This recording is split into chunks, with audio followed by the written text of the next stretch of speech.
Yeah. Learning to trust the self. Trust is essentially the knowing that we don't know. It actually gets quite ironic. Crazy this. But learning to trust is actually learning that we don't know. And essentially what we don't know is releasing from the prediction or releasing from what we believe to be true. Because what we believe to be true is actually essentially following a prediction that may not be true. And learning to trust is actually following the unknown or the knowing that we don't know, but we can feel. And this is truly magical, is because when we can start to not know, but rather feel, we actually separate our minds to the higher or the knowing, that the heart, because this is the catch, is that we can think, but we can also know from a different place. See, when we think of knowing, we kind of attract the knowledge of thinking that we are. Really, knowing is actually mostly attracted to the ego. It's like, no, I know this, I know that, I know this, I know that. But I think true knowing is actually comprehending that we don't know. But see how knowing and knowledge is very similar? The words are very similar. So if you actually start to look into this world,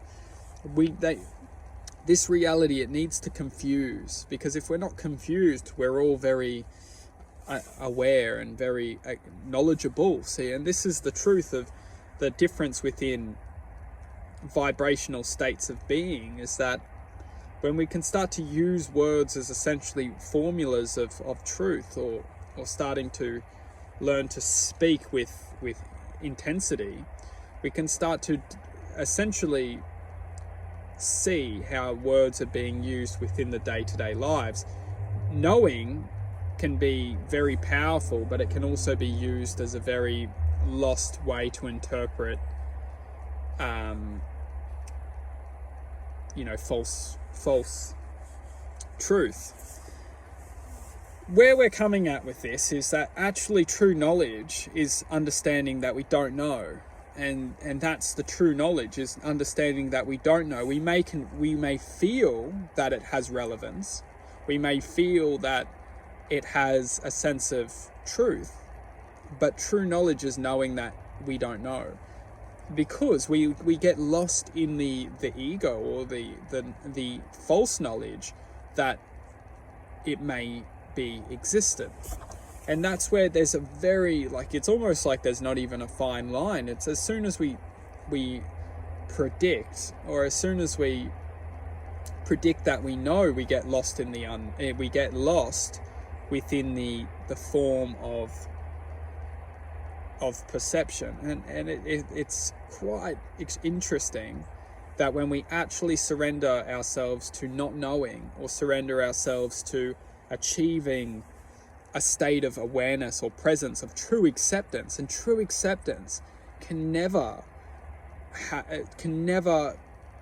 essentially true states of acceptance, or true states of acceptance is the art of accepting for what is. And for what is in this moment will be truly unique to this moment now existing. It's always manifesting. So the laws of this universe are truly uncontainable, and maybe that's why they are existing in this nature, is to keep the mystery always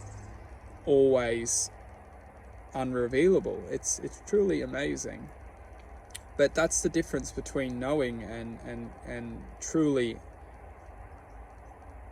we can't know. And I think it's truly fascinating, because that's the truth of our existence, is the unknown. And as soon as we welcome the unknown into our perception as the true form of infinite potential, we awaken. It's quite simple. We awaken to that we don't know, we can question, and we can feel, and we can connect, but we will never be given the true answers. We can it is fascinating. We can only connect and feel the truth within where we're given. Fascinating stuff.